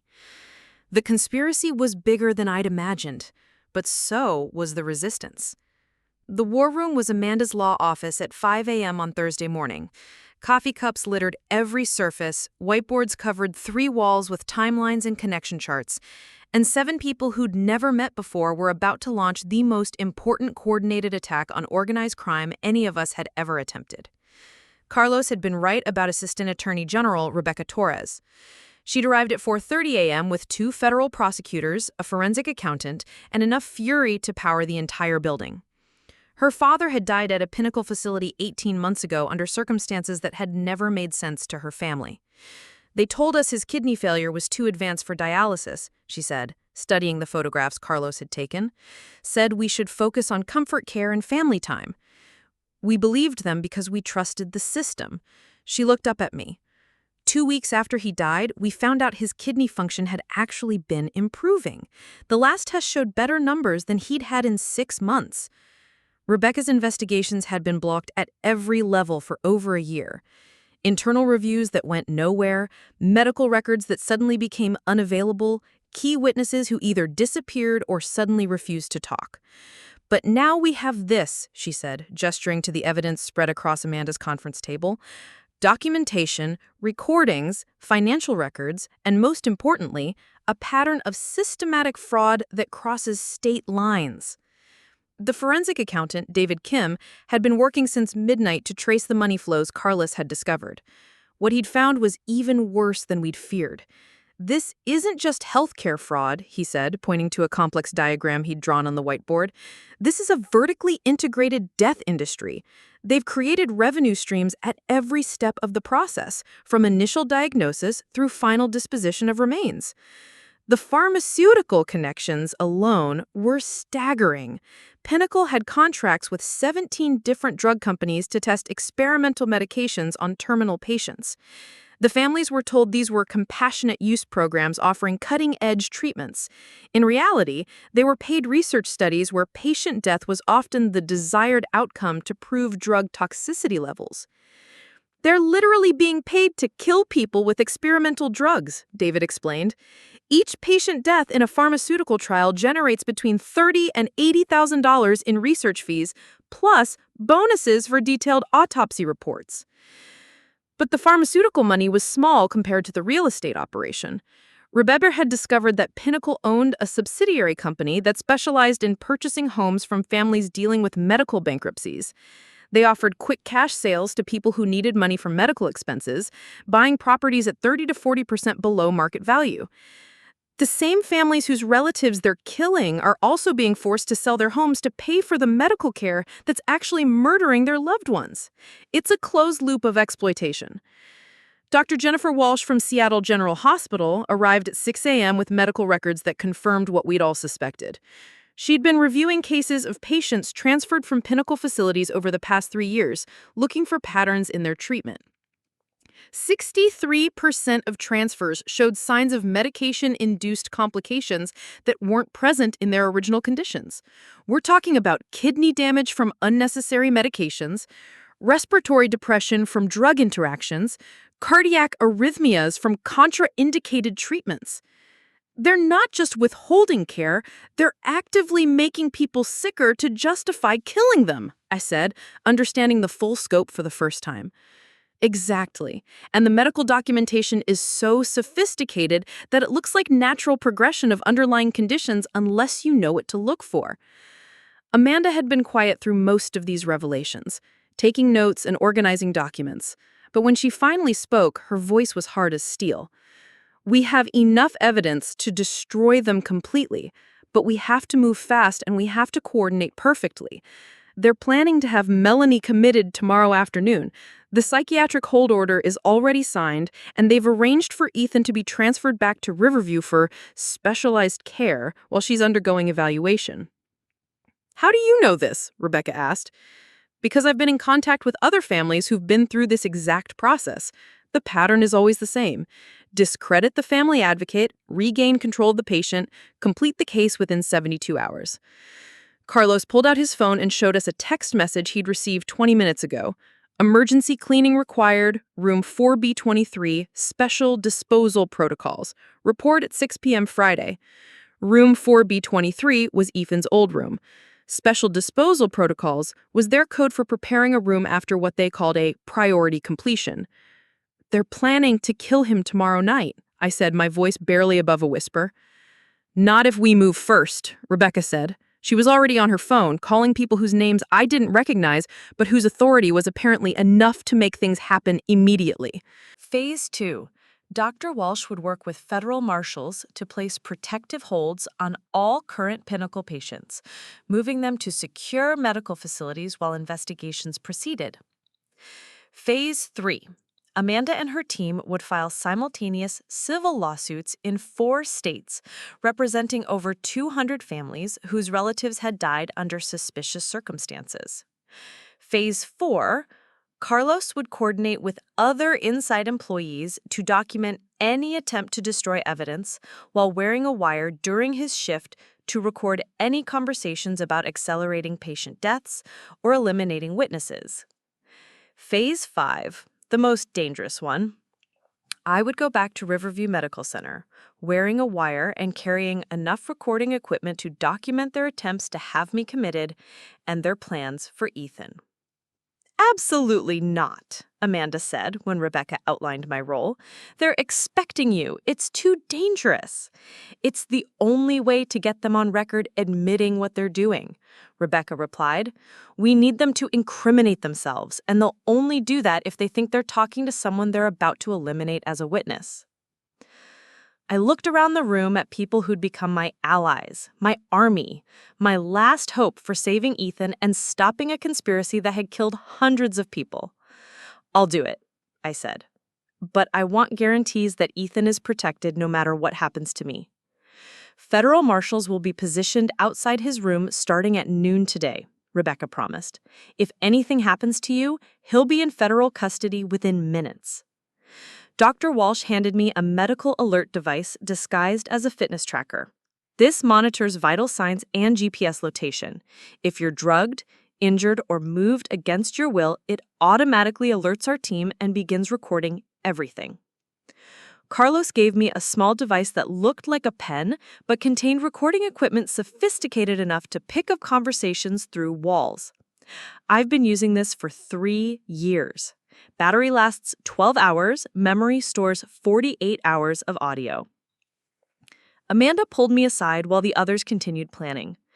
Melanie, you don't have to do this. We have enough evidence to move forward without putting you at risk. No, we don't. We have evidence of what they've done, but not proof of what they're planning to do. If we move without getting them on record planning Ethan's murder and my commitment, they'll claim everything we found was fabricated or taken out of context. And if they succeed in having you committed, then you release everything to the media and make sure the story is too big to suppress. By 8 a.m., everyone had their assignments and backup plans. The coordinated attack would begin at exactly 2 p.m., when Rebecca filed the federal charges and Amanda submitted the civil lawsuits. Carlos would start his shift at 6 p.m., and I would arrive at Riverview at 7 p.m. for what I would tell them was a voluntary meeting to discuss reasonable solutions to our situation. As people began leaving to prepare for their roles, Rebecca pulled me aside. Melanie, I need you to understand something. What you're about to do isn't just brave, it's essential. We've been fighting this system for years, but we've never had someone willing to walk back into the lion's den to get the evidence we need. What if I don't walk back out? Then you'll have saved hundreds of lives and given us everything we need to make sure this never happens to another family. After everyone left, I sat alone in Amanda's office, looking at the evidence of the largest healthcare fraud conspiracy in American history spread across 3 tables. In 12 hours, either we had destroyed a $400 million murder operation, or I would be in a psychiatric facility where my brother was being killed in the room where this all started. But for the first time since this nightmare had begun, I wasn't fighting alone. And for the first time, I believed we were going to win. Not because I was brave enough to face them again, but because we'd finally assembled enough truth, enough evidence, and enough allies to make sure that even if they destroyed me, they wouldn't be able to destroy the justice that was coming for them. The final battle was about to begin. I walked through the doors of Riverview Medical Center at exactly 7:03 p.m. on Friday, wearing a wire that could record through concrete walls and carrying the weight of every life that depended on the next 2 hours going perfectly. The lobby looked exactly the same as it had 6 weeks ago, when I'd been a naive art teacher who thought the biggest problem in healthcare was insurance paperwork. Same beige walls, same generic watercolor prints, same reception desk where the staff smiled with practiced sympathy while planning murders behind their eyes. Dr. Stevens was waiting for me in the same consultation room where this nightmare had begun. But this time, he wasn't alone. Sandra Walsh was there with her tablet and her business suit. Dr. Patricia Henley sat across from them, no longer bothering to pretend she was just covering for a colleague, and at the head of the table sat a man I'd never seen before, wearing an expensive suit that probably cost more than I made in a month. "Ms. Miller," Dr. Stevens said as I sat down, "thank you for coming. This is Mr. Richard Kellerman, our corporate counsel." Corporate counsel. Not a psychiatrist or social worker, but a lawyer. That told me everything I needed to know about what this meeting was really about. "I understand there have been some misunderstandings about your brother's care. We're hoping we can resolve this situation in a way that's beneficial for everyone involved." Beneficial how? Sandra Walsh consulted her tablet. "Well, we're prepared to waive all outstanding medical bills related to Ethan's care. That's approximately $340,000 in charges that would be completely forgiven." In exchange for what? Your agreement to transfer Ethan back to our specialized care facility and your acknowledgement that the allegations you've made against our medical staff were the result of stress-induced misunderstandings. Dr. Henley leaned forward. "Melanie, we understand how overwhelming it can be when a loved one is facing end-stage care decisions. Sometimes families create elaborate explanations for medical situations that feel impossible to accept." Elaborate explanations. They were still calling systematic murder an elaborate explanation. "What if I refuse?" Kellerman's smile never wavered. "Well, that would be unfortunate. We'd be forced to proceed with the competency evaluation that's been ordered by the court. Dr. Hayes has prepared a comprehensive report documenting your increasingly erratic behavior over the past month." He slid a folder across the table. Inside was a psychiatric evaluation that painted me as a dangerous individual suffering from paranoid delusions, prone to making false accusations against healthcare professionals, and potentially violent toward people trying to help my brother. "This evaluation recommends a minimum 72-hour psychiatric hold for your own safety and the safety of others," Dr. Henley said gently. "During that time, Ethan would need to be transferred to appropriate medical care." "You mean transferred back here so you can kill him?" The temperature in the room dropped 10 degrees. The pretense of concern vanished from every face, replaced with the cold calculation I'd been fighting against for weeks. "Miss Melanie," Kellerman said, his voice no longer smooth, "you're making very serious accusations that could be considered defamatory. I'd strongly advise you to reconsider your position." "My position is that you've been murdering patients for insurance money and I have evidence to prove it." Sandra Walsh laughed, actually laughed as if I told a particularly amusing joke. "Evidence? You mean those fabricated documents you created to support your conspiracy theories?" "I mean the spreadsheets showing patient death schedules, the life insurance policies you took out without family consent, and the recordings of your planning meetings." Dr. Stevens shook his head sadly. "Melanie, this is exactly what we're talking about. You've created an elaborate fantasy where routine medical documentation becomes evidence of murder, where standard insurance procedures become fraud, where business meetings become criminal conspiracies." "Then explain this," I said, pulling out my phone and playing one of Carlos's recordings. Dr. Stevens' voice filled the room, discussing Priority 1 completion for my brother. The silence that followed lasted exactly 3 seconds. Then Kellerman was on his feet, moving faster than a man his age should have been able to move. That recording was obtained illegally and is inadmissible in any court proceeding, but I could see the fear in his eyes now. Maybe in court, I replied, but not on the evening news. Dr. Henley pressed something under the table, and within seconds, 2 security guards appeared at the door. But they weren't hospital security guards. They were wearing suits and earpieces, and they looked like the kind of men who specialized in making problems disappear. "Miss Melanie," Kellerman said, retaking his seat, "you're clearly in need of immediate psychiatric intervention. These gentlemen are here to ensure you receive the help you need. And if I refuse, then they'll ensure you receive help whether you want it or not. The court order is quite specific about the methods authorized for your transport to the psychiatric facility." I looked at the 2 men by the door, then back at the 4 people who'd been planning my brother's murder. 6 weeks ago, this would have terrified me, but now it just made me angry. "There's one thing you didn't count on," I said. "What's that?" I held up my phone, showing them the recording app that had been running since I walked into the room. "Everything you've said for the past 20 minutes has been broadcast live to the FBI. The look that crossed Kellerman's face was worth every sleepless night I'd endured. "You're bluffing."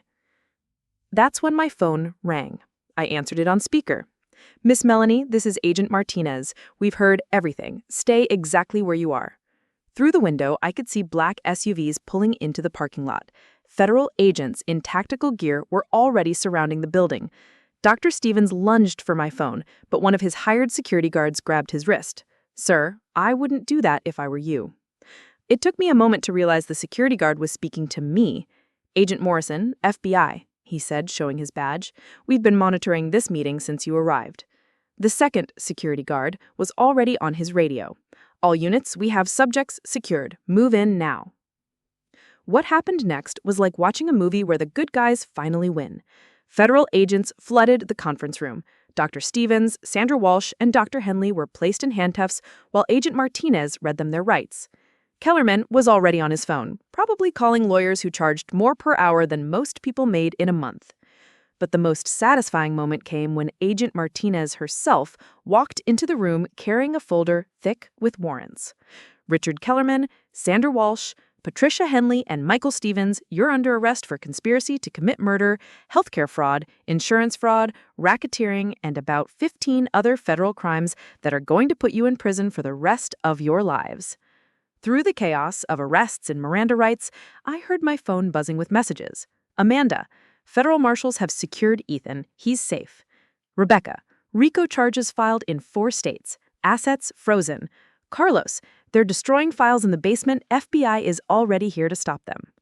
As they led the conspirators away in handcuffs, Dr. Stevens stopped in front of me. "You have no idea what you've done," he said.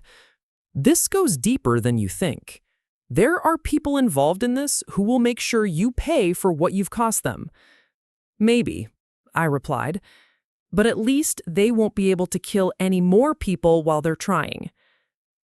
Agent Martinez waited until the room was clear before turning to me. "Miss Miller, what you did tonight was incredibly brave and incredibly stupid. If we hadn't had agents positioned as security, if the timing had been off by even a few minutes, you could have disappeared into their psychiatric facility and never been seen again. But it worked.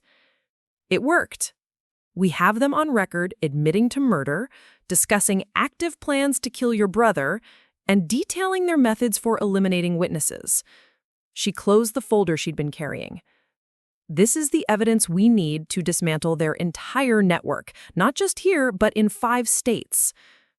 As we walked out of Riverview Medical Center past the FBI vehicles and the news crews that had already started gathering, I realized I was walking out of more than just a building. I was walking out of the nightmare that had consumed my life for 6 weeks, leaving behind a world where I'd had to fight for my brother's right to exist. But I was also walking into a world where hundreds of families would finally get justice for their murdered relatives, where a $400 million conspiracy had been exposed and destroyed, and where no one else would have to sit in a conference room and listen to people debate whether their loved one was worth keeping alive. The war was over. The truth had won, and my brother was safe. For the first time in weeks, that was enough. 10 months later, I'm standing in front of my new classroom at Roosevelt High School, watching 28 teenagers discover that art isn't just about making pretty pictures, it's about seeing the world clearly enough to change it. The settlement money allowed me to move to a better neighborhood, but more importantly, it allowed me to create the Ethan Miller Foundation for Healthcare Advocacy. We help families navigate medical crises, document suspicious treatment patterns, and connect with legal resources when healthcare becomes more about profit than healing. Ethan's easel sits by the window in my living room now, where the morning light turns his latest painting into something that looks like hope made visible. He's working on a series he calls Survivors, portraits of people who refused to stay quiet when systems tried to erase them. His hands are steadier than they've been in years, his breathing clear, his laughter genuine. It turns out that not being slowly poisoned by people you trust is remarkably good for your health. The trials started 8 months ago, and they're still ongoing. Dr. Stevens, Sandra Walsh, and Dr. Patricia Henley were convicted on all counts and sentenced to life without parole. Richard Kellerman tried to claim he was just providing legal advice to a legitimate healthcare business, but the jury heard those recordings where he discussed eliminating witnesses and decided that was a pretty thin defense. He got 45 years. But the convictions were just the beginning. The real victory was watching the entire network collapse like a house of cards in a hurricane. Pinnacle Health Systems was dissolved, their assets sold to pay restitution to victims' families. 12 other healthcare facilities across 5 states were investigated and shut down. The pharmaceutical companies that paid for human experimentation lost their FDA approvals and faced criminal charges. The insurance companies that enabled the fraud paid out over $2 billion in damages. More importantly, the legislation that came out of our case, the Healthcare Transparency and Patient Protection Act, requires video monitoring of all end-of-life care decisions, mandates family notification for any life insurance policies taken on patients, and creates federal whistleblower protections for healthcare workers who report suspicious patterns. Carlos Mendez received a Congressional Medal of Honor for his 3 years of documenting evidence while maintaining his cover as a janitor. He now works as a federal investigator specializing in healthcare fraud. His wife's story was featured in the documentary that came out 6 months ago, ensuring that her name would be remembered as more than just another victim. Rebecca Torres was promoted to State Attorney General and has used her position to create the first state-level healthcare fraud task force. Amanda's law firm has expanded to specialize in medical advocacy cases, representing families across the country who are fighting similar battles. The ripple effects have been extraordinary. Over 400 families have received settlements for wrongful deaths that were previously classified as natural causes. Medical schools now require courses on healthcare ethics and fraud recognition. Insurance companies face automatic federal audits if their patient death rates exceed statistical norms. But the change I'm most proud of happened 3 weeks ago, when a nurse in Texas called our hotline to report suspicious patient deaths at her facility. Instead of being ignored or threatened into silence, she was connected with federal investigators within 24 hours. The entire operation was shut down before they could kill anyone else. That's what victory actually looks like. Not just stopping the people who hurt you, but creating a world where others don't have to fight the same battles. My students don't know the full story of why their art teacher sometimes gets invited to speak at medical conferences, or why journalists call asking for interviews about healthcare advocacy. They just know that I teach them to look closely at the world around them, to document what they see, and to never accept that's just how things are as an answer to obvious injustice. Yesterday, a student named Maya showed me a painting she'd been working on. It was a portrait of her grandmother, who died last year in what the family was told was a routine medical complication. But Maya had been listening in class, had learned to ask the right questions, and had started wondering why her healthy grandmother had suddenly needed so many experimental treatments. "Miss Miller," she said, "I think something happened to my grandma that wasn't supposed to happen." I looked at her painting, the careful attention to her grandmother's eyes, the way she'd captured both strength and vulnerability in the same face. And I saw myself 6 weeks before that first phone call, when I still believed that good intentions and hard work were enough to protect the people you love. "Tell me what you're thinking," I said. As Maya explained her suspicions about her grandmother's sudden decline, about medications that didn't make sense, about a family being pressured to sign papers they didn't understand, I realized that everything we'd been through, the fear, the investigation, the threats, the trial, had been preparation for this moment. Not just for stopping one conspiracy, but for creating a generation of people who know how to ask the right questions, who understand that documentation can be more powerful than anger, and who refuse to stay quiet when they see injustice disguised as normal procedure. "Maya," I said, "let's make some phone calls." Because that's what victory really means. Not winning once, but making sure the fight continues long after you're gone. Ethan joined me for dinner last Sunday, wheeling his chair up to my kitchen table with a grin that reminded me why every sleepless night had been worth it. "You know what I was thinking about today?" he said, setting his latest painting against the wall where I could see it. "What's that?" "That night when you found me in the snow at Riverview, not literally but metaphorically. I was disappearing into their system, becoming just another line item on their profit spreadsheet, and you drove through a blizzard of lies and bureaucracy and threats to pull me out." I looked at his painting, a landscape of the Oregon coast, full of blues and greens that somehow captured healing better than any medical procedure ever could. "I didn't drive through anything," I said. "I just kept walking toward the truth until I found other people who were walking in the same direction." "Well, whatever you did, it worked." Ethan raised his water glass in a mock toast. "To the most stubborn art teacher in the Pacific Northwest. To the brother who taught me that some fights are worth everything," I replied. Later that evening, after Ethan had gone home to his own apartment, paid for with settlement money, and equipped with all the adaptive technology money could buy, I sat at my kitchen table, answering emails from families across the country who were dealing with suspicious medical situations. Each email reminded me that the fight isn't over. It's just expanded from saving one brother to protecting everyone's brother, everyone's mother, everyone's child from systems that see human lives as profit opportunities.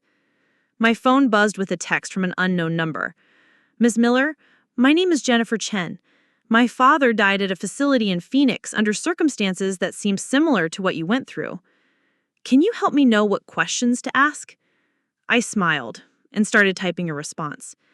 Because this is what victory looks like. Not an ending, but a beginning. Not just justice for the people who hurt us, but a movement that ensures no one else has to fight alone. Outside my window, Seattle glittered in the distance, full of people who were safer tonight because a few individuals had refused to stay quiet, when staying quiet would have been easier. And somewhere in that city, Carlos Mendez was probably working late in his federal office, building cases that would save lives I'll never meet. Rebecca Torres was probably reviewing legislation that would protect patients I'll never know about. And Amanda was probably taking calls from families who were just beginning to realize they needed to fight. The story I set out to tell you was about exposing a conspiracy that killed my brother. But the story I actually lived was about discovering that individual courage becomes collective power when people decide to stand up together. Would you speak up? Would you ask the hard questions, even if it meant challenging people everyone else trusts? Would you keep fighting when they try to make you doubt your own sanity? Because I did, and I'd do it again. For them, for me, for every person who's ever been told to shut up and accept the unacceptable. Tell me in the comments, what would you do if the people meant to protect you turned their backs? Because somewhere, right now, someone is fighting the same battle I fought, and they need to know they're not alone. I'm listening. Always. Up next, you've got 2 more standout stories right on your screen. If this one hits the mark, you won't want to pass these up. Just click and check them out. And don't forget to like, subscribe, and turn on the notification bell so you don't miss any upload from us.